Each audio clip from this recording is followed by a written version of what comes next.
जय हिंद।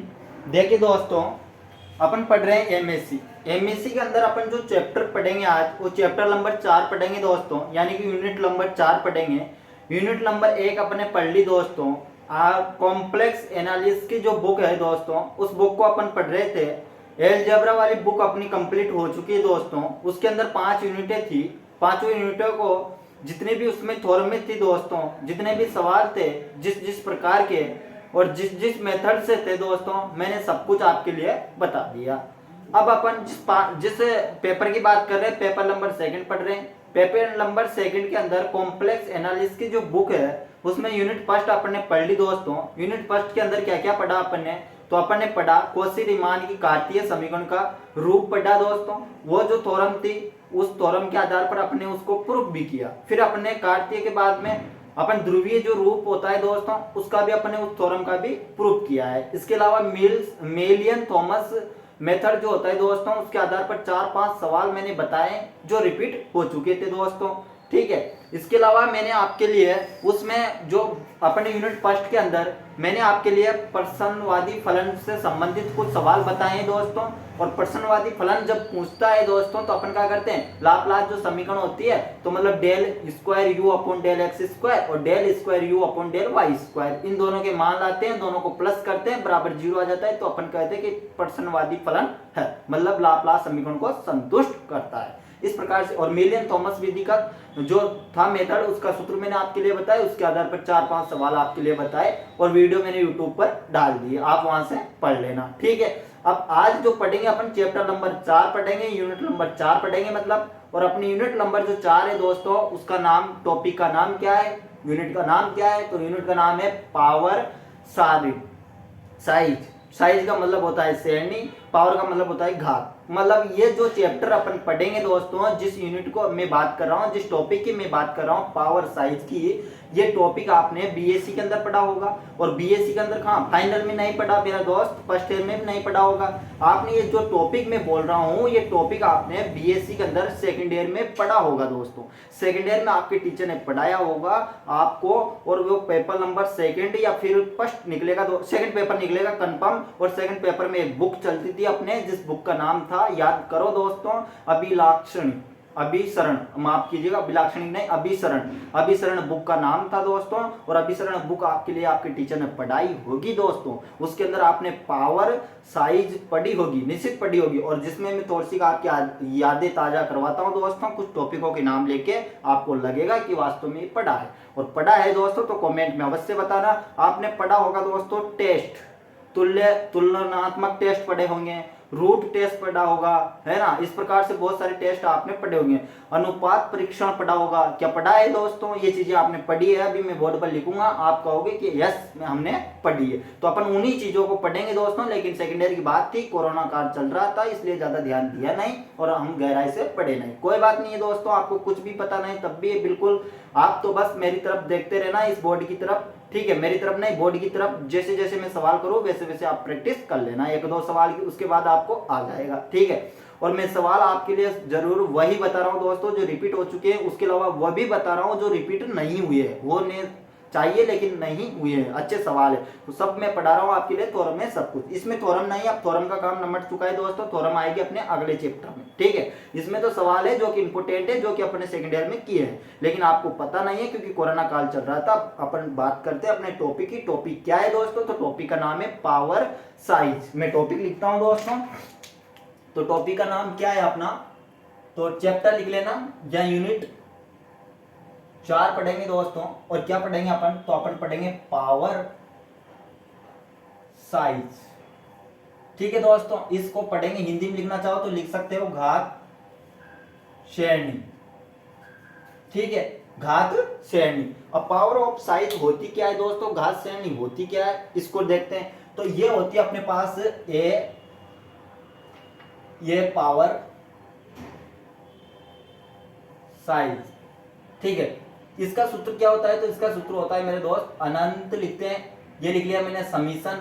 समीशन का मतलब तो समझते हो ना आप, समीशन का मतलब होता है इसमें अनंत संख्याएं विद्यमान है, छोटी से छोटी संख्या और अनंत तक जाने वाली संख्या इसके अंदर विद्यमान होती है। अर्थात अनंत संख्या जब होती है जब अपन समीशन लगाते हैं और n की वैल्यू कहां तक, 0 तक, माफ कीजिएगा यहाँ पर अनंत, ठीक है। और ये क्या होता है, तो इसका फॉर्मूला क्या होता है ये आपको पता होना चाहिए दोस्तों, ठीक है। तो इसका फॉर्मूला होता है a n और z n, ठीक है। या फिर और लगा के अपन इसका एक और होता है, वो होता है दोस्तों अनंत, समीशन का चिन्ह आता है, वही n बराबर 0 आता है, माफ कीजिएगा अनंत। और इसका फॉर्मूला एक और होता है जो कि z माइनस a होता है दोस्तों, ठीक है। इस प्रकार से ये अपने पास दो सूत्र होते हैं पावर साइज के, ठीक है। इन दोनों सूत्रों से आपकी मुलाकात सेकंड ईयर में अवश्य हुई होगी दोस्तों। मैं कुछ टॉपिक जो इंपॉर्टेंट थे दोस्तों उन टॉपिकों को लिख के लाया हूं, ठीक है। उनके आधार पर मैं आपके लिए बताऊंगा, ठीक है। यहाँ पर भी क्या होता है, एन होता है, माफ कीजिएगा यहाँ पर तो क्या होता है, इसके अंदर कुछ टॉपिक लिख के लाया हूं आपके लिए, जो यहाँ पर 0 ही होता है दोस्तों, तो 0 ही लिखना, ठीक है। यहाँ पर क्या होता है अपने लिए, तो यहाँ पर होता है एन, यहाँ पर होता है एन, ठीक है। यहाँ पर एन होता है और यहाँ पर होता है एन। इस प्रकार से ये सवाल अपने पास एक सूत्र तय होता है। फिर होता है अपने पास दूसरा, तो दूसरा क्या होता है दोस्तों, दूसरा होता है कॉम्प्रेशन, ठीक है, कॉम्प्रेशन टेस्ट। अब ये पढ़ा होगा आपने कॉम्प्रेशन टेस्ट क्या है, तो कॉम्प्रेशन जो टेस्ट होता है दोस्तों अपने पास, ये कॉम्प्रेशन जो टेस्ट है इसका नाम होता है हिंदी में तुलनात्मक परीक्षण, ठीक है। अब तुलनात्मक परीक्षण की जो डेफिनेशन होती है, जो इसका सूत्र होता है, वो सूत्र क्या होता है दोस्तों, तो इसका सूत्र होता है समीशन n या फिर समीशन अपन लिखते हैं vn। ये देखा होगा आपने, और ये देखा है तो ये भी देखा होगा दोस्तों, लिमिट n से क्या तक चलती है, अनंत तक, और क्या लिखते थे अपन un और vn, ऐसा लिखते थे या नहीं, ये n लिखते थे इधर, ऐसा देखा है अपने सूत्र, ठीक है, सेकेंड ईयर के अंदर। यहां तक हो गया। अब दूसरा एक और टेस्ट होता है इसी के आधार पर ही, ठीक है, तो उस टेस्ट को मैं आपके लिए बताता हूं। अच्छा, इसके अंदर आपने एक चीज और पढ़ी होगी दोस्तों, ठीक है, यहाँ पर एक चीज और पढ़ी होगी, वो मैं आपके लिए बताता हूं कि क्या पढ़ा है आपने। आपने पढ़ा होगा दोस्तों 1/n की पावर p, ऐसा आपने पढ़ा होगा अभिसरण बुक के अंदर सेकेंड ईयर में। तो जब ये पढ़ा है दोस्तों आपने, तो आपने ये भी पढ़ा होगा दोस्तों कि इसके अंदर अपन क्या करते थे, p का जो मान होता है दोस्तों वो 1 से अधिक होता है, तो अपन क्या लिखते हैं,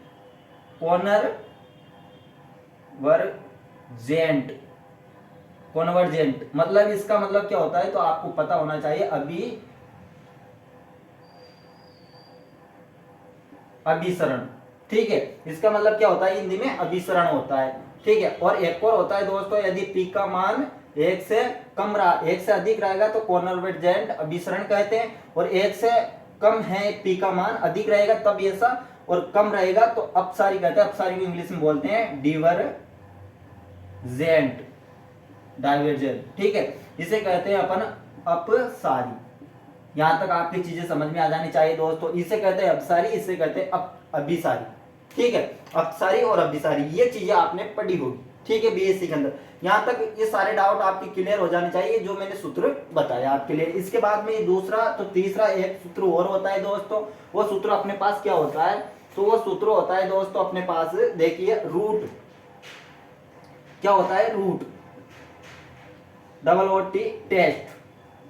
रूट टेस्ट क्या कहता है अपन से, तो रूट टेस्ट कहता है दोस्तों, रूट टेस्ट क्या होता है, तो अपने पास होता है लिमिट n से अनंत होता है दोस्तों, ठीक है, n से अनंत होता है, और यहाँ पर होता है दोस्तों un 1/n। इसका मान भी क्या होता है, तो आप बोलोगे l के बराबर होता है। इसका मान किसके बराबर होता है दोस्तों, l के बराबर होता है, ठीक है। यहाँ तक चीजें समझ में आ जानी चाहिए दोस्तों, इसका स्क्रीनशॉट ले लीजिए और नोट कर लीजिएगा, ठीक है। अब चलते हैं अपन आगे, एक और होता है, ये 3 चीजें बताई अभी तक तो मैंने आपके लिए, इसके बाद और बताऊंगा अभी 1-2 और इसमें टॉपिक, ठीक है।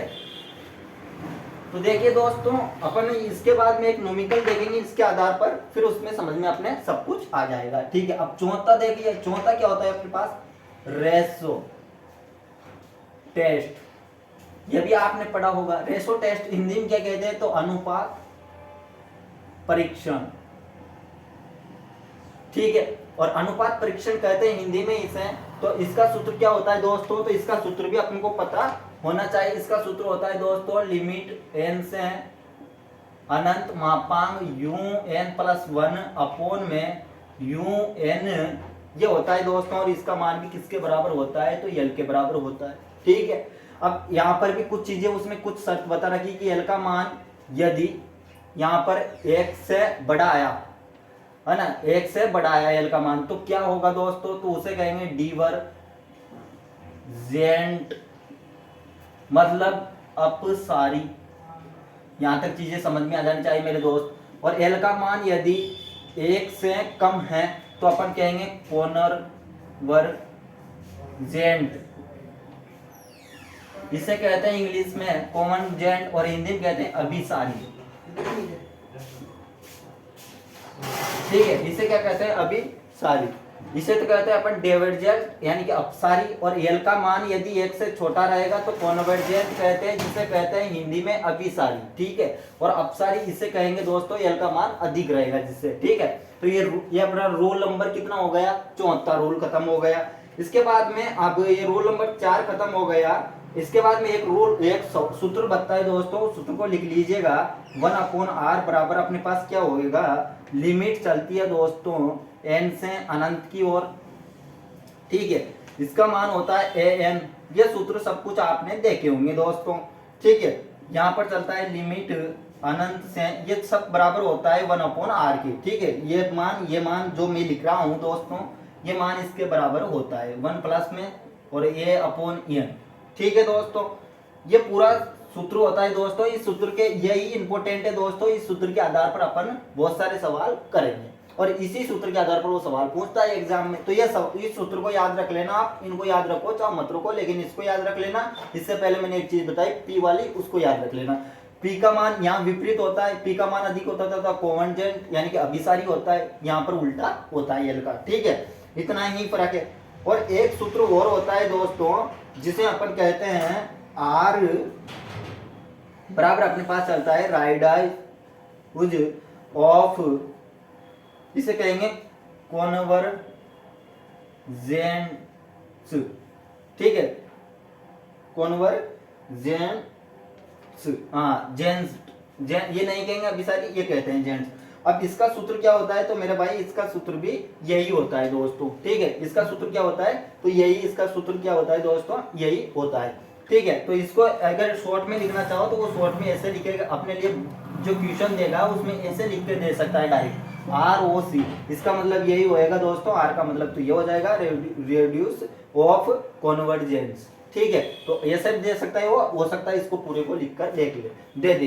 ठीक है, अब देखिए दोस्तों, ये अपने पास क्या थे, 4 रूल मैंने बताए, एक सूत्र आपके लिए बताया। इसके आधार पर अपन क्वेश्चन करेंगे इस यूनिट के अंदर और कुछ महत्वपूर्ण सवालों को अपन देखेंगे। ठीक है, तो मैं साफ कर दूं। अब आइए दोस्तों अपन एक क्वेश्चन देखते हैं और क्वेश्चन के आधार पर अपन समझते हैं। ठीक है, अब एक क्वेश्चन लेते हैं दोस्तों और क्वेश्चन को करते हैं अपन। और 5 नंबर में अपने पास आ भी चुका है दोस्तों, एमएससी के अंदर 5 नंबर में वो क्वेश्चन पूछ भी लिया गया है। क्वेश्चन क्या है दोस्तों, तो क्वेश्चन देखिए अपने पास क्वेश्चन क्या है, तो क्वेश्चन है क्वेश्चन है अपने पास फाइंड रेडियो। ये देखो उसने दे दिया ना, ये चीज मैं बोल रहा था आपसे कि ऐसे भी दे सकता है वो, इंग्लिश में भी नाम लिख कर भी और शॉर्ट में भी दे सकता है, कॉन्वर्जेंस। ठीक है, और उसने कोष्टक में लिख दिया ये चीज। ठीक है, इसको शॉर्ट में ये कह सकते हैं अपन। ठीक है, उसने कोष्टक में लिखा है ऑफ द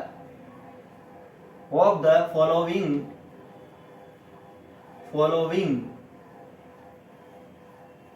पावर साइज, क्या बोला है उसने, साइज।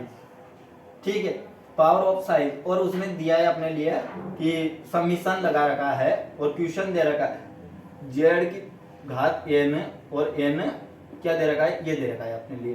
ठीक है, यहाँ तक चीजें समझ में आ जानी चाहिए, ये दे रखा है दोस्तों उसमें। ठीक है, ये तो खाली था, इसमें कुछ टॉपिक लिख के लाया था मैं। ठीक है, अब देखिए दोस्तों, इसको अपन को क्या करना है, हल करना है। तो अपन मान देंगे सॉल्यूशन। सबसे पहले अपन क्या मान देंगे, सॉल्यूशन। अब इसको प्रूव करना है। उसने एक चीज दे दी अपने लिए, find radio of conversation ROC दे दिया, और ROC का मैंने सूत्र आपके लिए अभी भी बताया है थोड़ी देर पहले। ठीक है, और पावर साइज पूछ रहा है, 5 नंबर में सवाल पूछा गया था दोस्तों। तो देखिए इसको कैसे करेंगे। अपने पास सबसे पहले उसने क्या दिया है, तो अपन लिखेंगे कि इसको लिख लेते हैं, शॉर्ट में लिख देता हूं मैं ओ सी, है ना। देन जब क्या दे रखा है उसने, तो यू एन आई, किस में दे रखा है, पावर, पावर साइज, ठीक है, ये साइज दे रखी है उसने। और हम सूत्र जानते हैं लेकिन उसका अभी उपयोग नहीं करेंगे, अभी तो अपन सूत्र नहीं लगाएंगे, अभी तो इसके मान लाएंगे। तो हम जानते हैं ए एन बराबर उसने क्या दे रखा है, तो ये दे रखा है दोस्त उसने ए एन के मान की जगह, ठीक है। आपके समझ में आ जाने चाहिए दोस्तों सारी बातें। देखिए जेड एन को तो आप नहीं लिखते हैं, इसको नहीं लिखेंगे अपन, क्वेश्चन के अंदर जेड एन आएगा तो उसको नहीं लिखेंगे। मैंने सूत्र बताया आपके लिए, ये सूत्र बताया था शुरुआत में, देखिए याद कीजिए दोस्तों, भूलिए मत हो। जेड की पावर एन, ऐसा सूत्र बताया था या नहीं, यहाँ अनंत चल रहा था या एन से जीरो चल रहा था, ये सूत्र बताया था मैंने आपके लिए। जेड का कोई वैल्यू, इसका कोई मतलब नहीं, ये तो मात्र एक बताने के लिए होता है, इसके आप कोई कुछ भी नहीं करेंगे, इसको तो वैसा वैसा ही छोड़ देंगे, जैसा ही रहेगा वैसा ही, ठीक है, इसको छोड़ देंगे और इसको ही अपन हल करते हैं। जब ये तो लिखते हैं ना अपने पास, अब मैंने लिखा था अभी एन से लिमिट अनंत चलती है, तो मापांक के अंदर ए एन और ए की पावर एन नहीं लिखते क्या, ये एल के बराबर, यही तो लिखा मैंने थोड़ी देर पहले लिखा था, ठीक है। तो यहाँ पर जेड का कोई रोल नहीं रहता, जेड को तो अपन छोड़ देते हैं। और यहाँ पर 1 क्या आ रहा है अपने पास, अच्छा इसका मतलब क्या होता है, ये तो समझ में आ रहा है ना आप सबके, इसका ठीक है ना, इसका मतलब ये होता है अपना गामा, ठीक है, इस प्रकार से नहीं लिखते क्या अपन, ये तो लिखते हैं, ठीक है। तो इसका मतलब ये होता है। अब देखिए दोस्तों, ये ए एन का मान भी आ गया, तो अपने पास आना चाहिए ए एन प्लस 1, तो अपन क्या करेंगे, अब इसका मान एन प्लस 1 लिख देंगे, ठीक है, कोष्टक लगा दो और ये लिख दो।